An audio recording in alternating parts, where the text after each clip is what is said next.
Hello everyone and welcome back to I Was a Teenage Exocolonist, and let's just continue where we left off. Okay, well, what do we want to work on? I'm now able to work on this again, but yeah,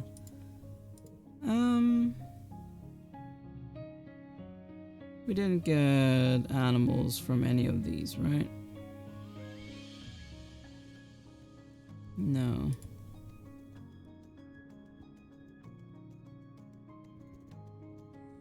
Yes, I do feel like that might help, and more toughness and whatnot. I'm guessing that this is where the shop is. Yeah.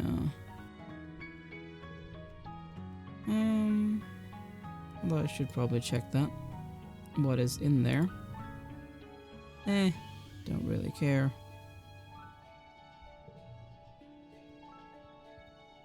I mean, 6 is nice, but yeah. Not really that interested at the moment. There's nothing with animals in here, right? No, I didn't think so. There was something over here. Ah. The garrison. I mean, that does give some, so does that. Good work on that. Let's do some defense training, maybe? The Helios have replaced the old garrison dojo with a huge underground bunker. It's much larger and better supplied, and abuzz with activity. Soldiers drilling, weapons being cleaned and inventoried, and animals herded into cages for study. You can't believe how many soldiers are down here. It must be the safest place on the planet. Well, depends on who you ask, I'd say. The animals probably do not agree. Like that one back there. There are so many people training in self-defense today that you have to break out into stations. What do you want to work on today? First base helmet training, capoeira, smash things with your fists. Let's do capoeira. That sounds interesting. Nem's been studying videos of other martial arts and wants to learn some sweet dance moves to show off in class. She needs a partner and you jump at the chance. Rhett watches you both, a skeptical look on his face. "What does this have to do with self-defense?" he says. "The point of all this isn't to have fun, it's to learn how to not die." I mean, capoeira is actually self-defense, sir? Whatever. You're too busy learning how to do a sick handspin to pay attention. He rolls his eyes and stalks away, muttering about how you're wasting your time. You feel more in control of your body, though, which is undoubtedly going to help you in an actual fight. Exactly.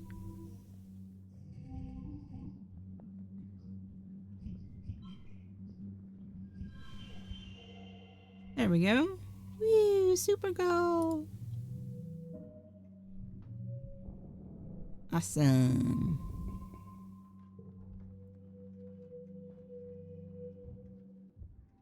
Alright. We're halfway through this pollen season.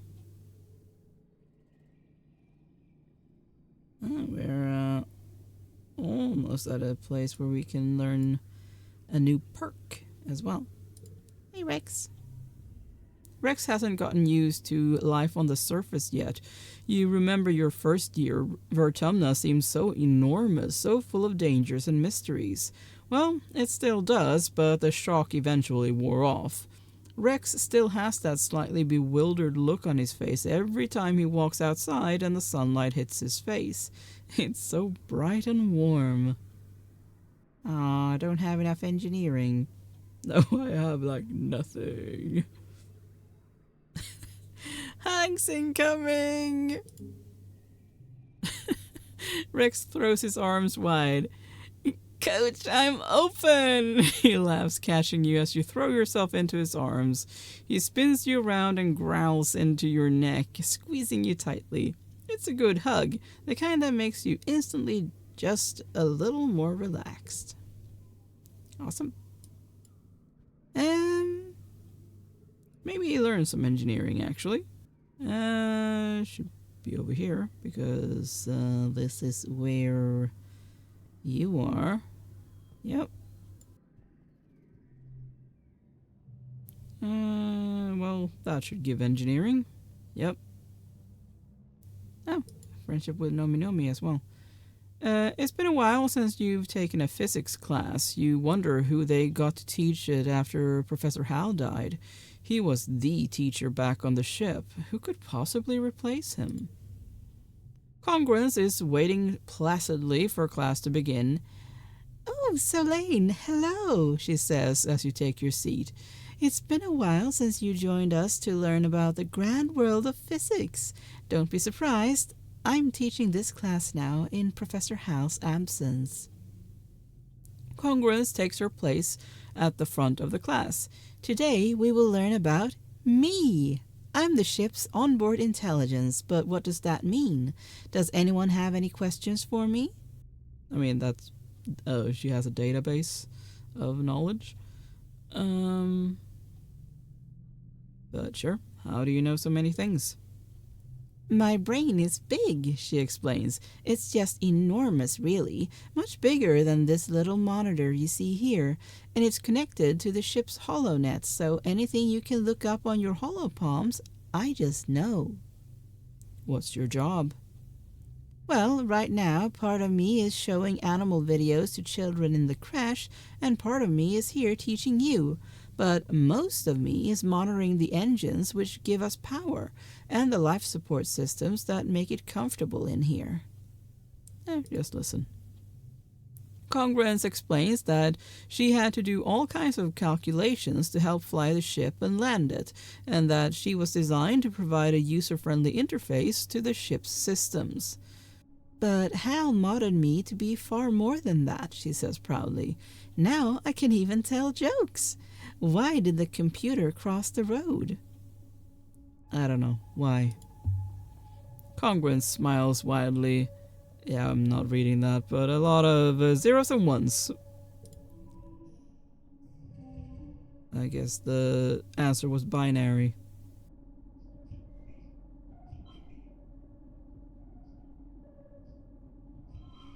There we go.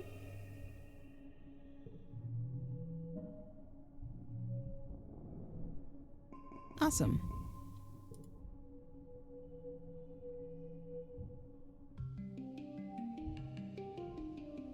Alright.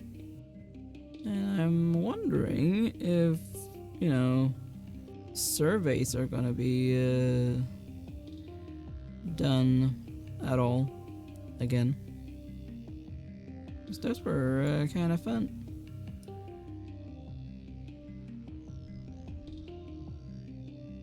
No, it's just the same one.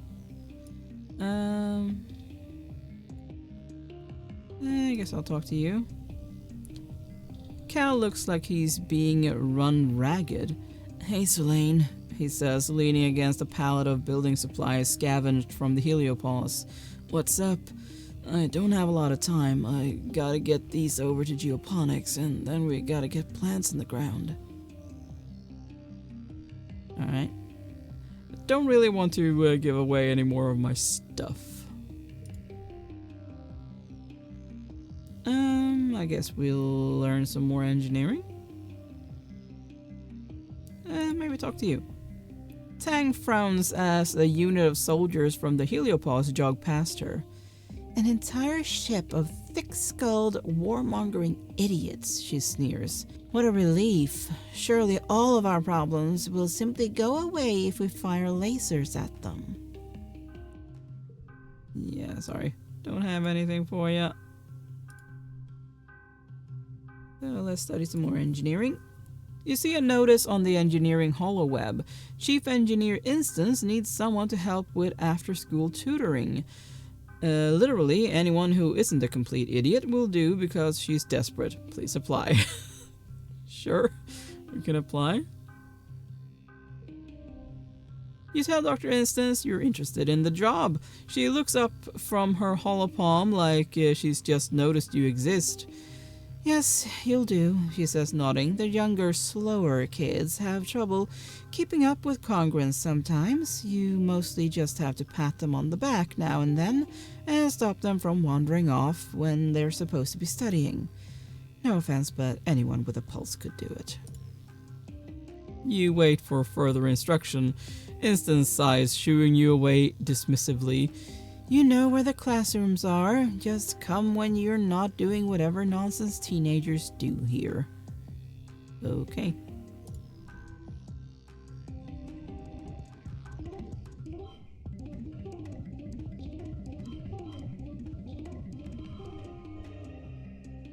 There we go.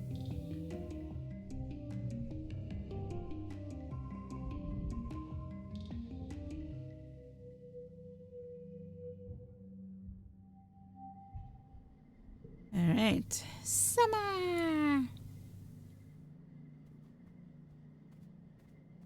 Oh, is there anything of interest now during summer? Oh, hello, Dad. Oh, got a yellow flower. What's up?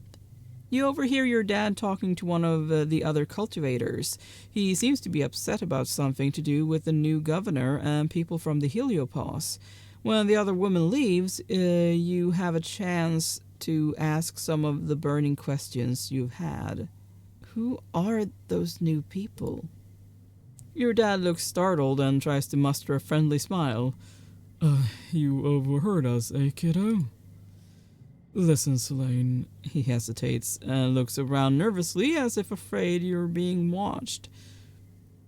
You're just going to have to trust us adults on this one. There are things you're still too young to understand. I am not too young. I thought the same about myself once, your dad says gravely. I was wrong. The Helios came here just like us, looking for a better life, he tells you. Some of them had other reasons too, but now that they're here, we have to learn how to work together. When your mother and I were young on Earth, we learned a hard lesson. He gives a grim smile. We learned a lot of hard lessons. One was that it's safer to be led by one dangerous person than be attacked by an army of them. He lets that sink in. Another was that sometimes when adults tell you not to worry, you should listen to them. Go on, enjoy your youth. He gestures toward the Heliopause. Go get to know some of those new kids. I'm sure you'll find they're a lot like you. Before you can say another word, your dad is called back to work. There is still so much to be done to rebuild the farms and geoponics greenhouses, and you can see people from the Helio helping him. Maybe they aren't all that bad. The kids, sure. You can see them not being all that bad, but the grown-ups, they are another matter because they worry about politics and, career and posture and all of that. Hello. Still that? Okay, fine. More hugs incoming. Honestly, let's do some more here. Some more defense training. And then I'll check what the instance thing gives. Because I just realized that I didn't do that. Security Chief Rhett interrupts your afternoon training to address the group. Nem perks up. This seems important. Since the original colony was destroyed, Rhett begins, we have needed every skilled security officer we can find to defend our home. And now with Governor Lum's blessing, age is no longer a requirement. We are looking for young recruits to join the ranks of the defense squads. Okay. That is probably not a good thing. This is a serious job. He punches his hand for emphasis. You'll be soldiers, not little kids learning self-defense or peering down from the safety of the walls. You will be in danger. You need to be brave and know your way around a weapon. Step forward if you think you have what it takes to defend our colony.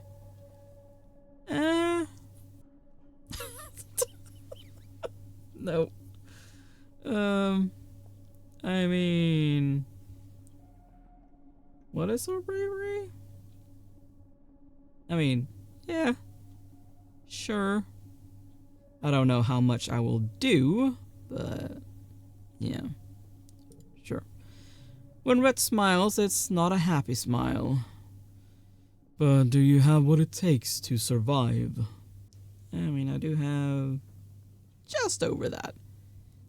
Yes, I do, and I'm ready to serve. Define what it takes. I like that. Sure. Red nods. Okay, you're in. See you at dawn, recruit. I mean, we'll see.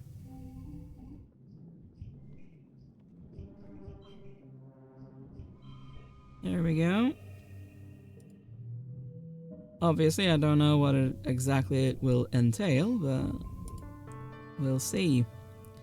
The Vertamnalia Festival is a welcome day of normalcy in an otherwise chaotic year.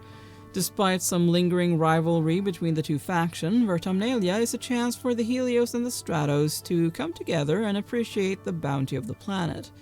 At least, that's what the adults say.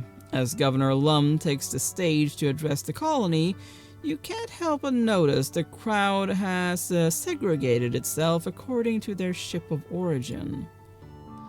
Rex shoots you a wave from over on the Strato side, and Nomi makes a silly face. Vase is surrounded by other young soldiers, all looking sharp in their Heliopause uniforms. With Cal standing beside you, you wonder if the two ships will ever feel like one colony. A fanfare plays over the square's announcement system.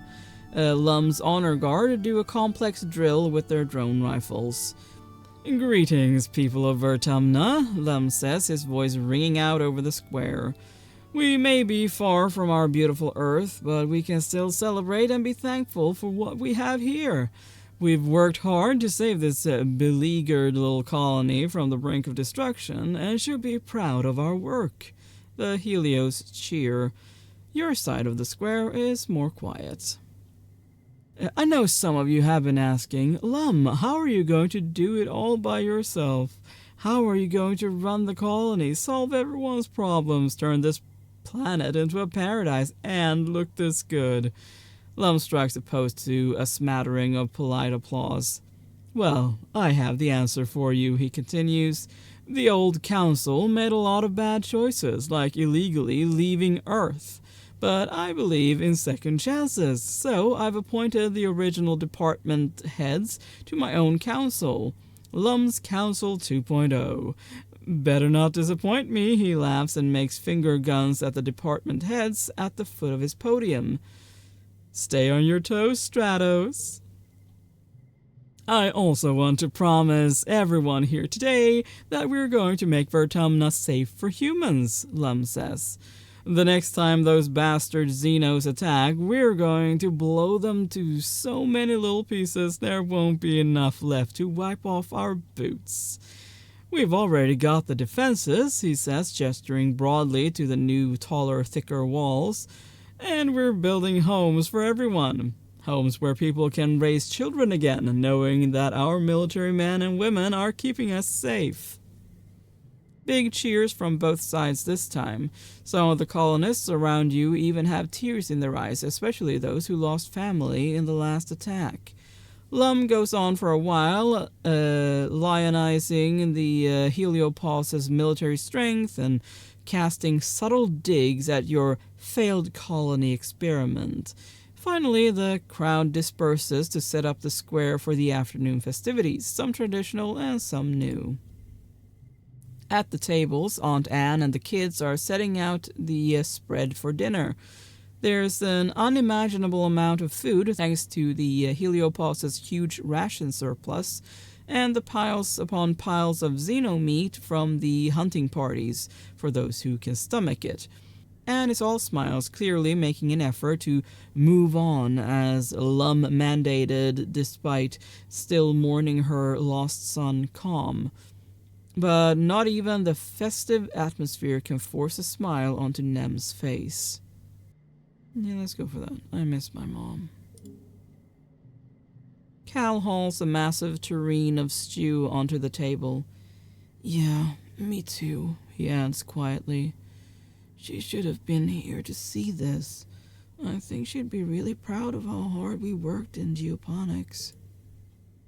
The chime sounds to announce that the square is set up for the annual competitions. What do you choose this year? I mean, that does not sound fun at all. Yeah, I am ditching the event because I am not interested in doing that. You head off to the wall where you find Diz. No, it's you, he says. The slightly cooler breeze coming from the forest gently tussles his hair. What do you want?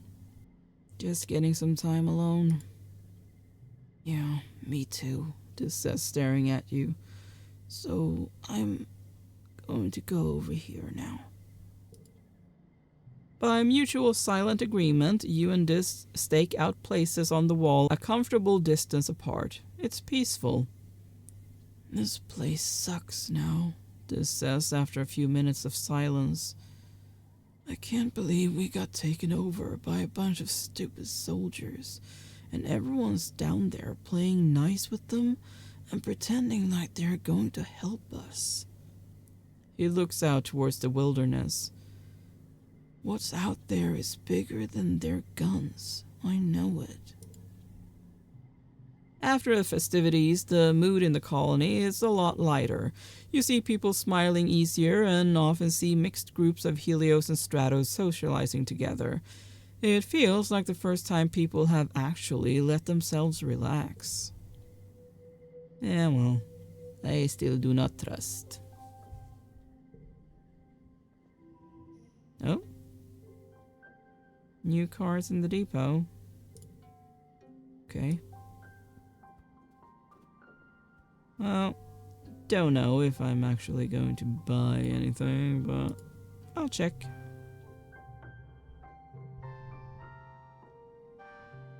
Okay. Well, that's interesting. But we are not buying. I mean, I don't know if I'm gonna need my money later on, but in case I do, I want to try to hold on to it as much as I can. Anything new? Nope. Sure, I'm coming in for another hug. Rex meets your hug with just as much enthusiasm as before, lifting you off your feet. Alright, well, let's go and check what instances thing does, the tutoring.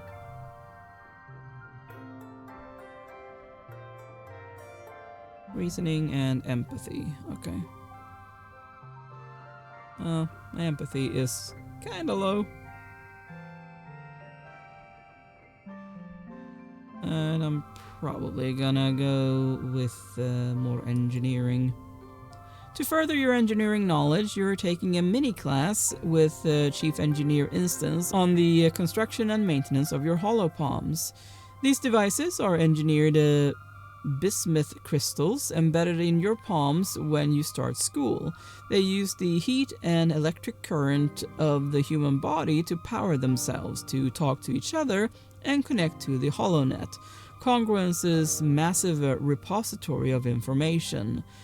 You can barely remember life before yours.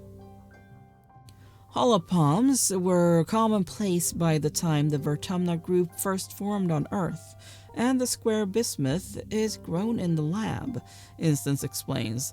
So the physical device itself isn't hard to maintain. The difficulty is in the display and touch interface. Instance opens her holopalm, displaying a visible projected screen floating above her palm. As chief engineer, she also has one of the fancier versions that combines with a pair of eyeglasses to superimpose a projection right onto what she sees. The interface relies on plasma voxel generators, which require extremely small components that are impossible to nanoprint. The material will have to be mined from Vertumna itself. Tang raises her hand. Is it possible to hack these devices? She asks. If the biological electronic interface is so thin, is it possible to hack the human body? In a way, we've already begun to hack the human body, Instance replies.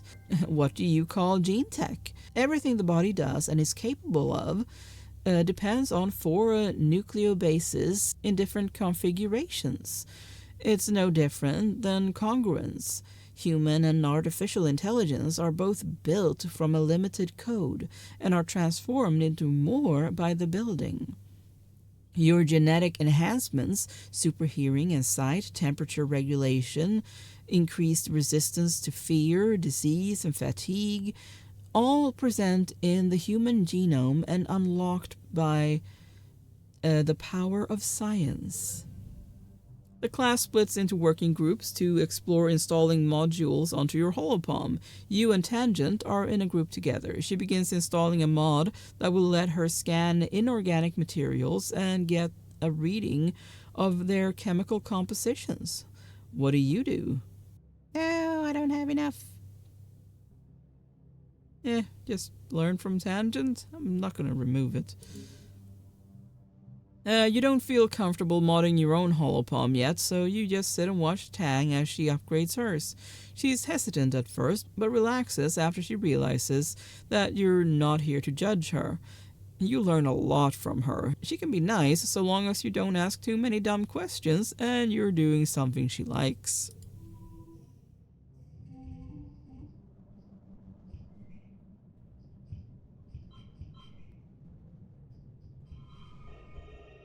There we go.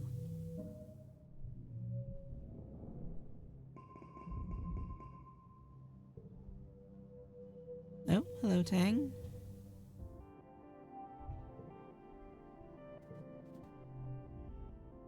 Tangent is deep in conversation with one of the other scientists. He seems to be consoling her, though Tangent's face betrays no emotion as he claps her on the shoulder and reassures her that she's doing really well for someone so young, and that everyone compromised some of their samples when they were first learning. He leaves and Tangent sighs as she goes to put her head in her hands, stopping short when she realizes she's still wearing gloves. She peels them off and digs her fingers into her eyes. Are you okay, Tangent? I'm fine, Tangent replies immediately. I compromised an experiment I was working on because the vent was still open when I was spraying the workstation down with sanitizer. She sniffs. It's so gross here, she says. I probably did that fungus a favor. Tangent takes a bottle of sanitizer from under her workbench and cleans while she speaks. There are pollen spores everywhere, she whines. And he comes over here and tells me, it'll be okay, Tang, like it's his job to console and patronize me. I mean, that depends on the situation, but yes. But it is okay to make mistakes. Tangent shoves the sanitizer back under her workbench. Don't you understand? She says, frustration seeping into her voice. If we never feel the pain of failure, if there's no cost to it, why would we ever improve? I need to own my own mistakes. What I don't need, she continues icily, is someone to pat me on the head and tell me it's okay and the adults will make it all better. I messed up, she says. Just let me fix it. Don't make a big deal about it like I'm a child with a boo-boo. Calm down there, Tang. Should probably speak to Nem, honestly. See how she's doing. Hello, Nem. Nem is looking over some official-looking documents on her holopalm and dismisses them as you walk up. Hey, Selene, she says. Okay. Well, I am not there. Almost. But yeah. We are going to end this episode here. So yeah, thank you so much for watching. Please consider leaving a like and subscribe, and I will see you next time. Bye!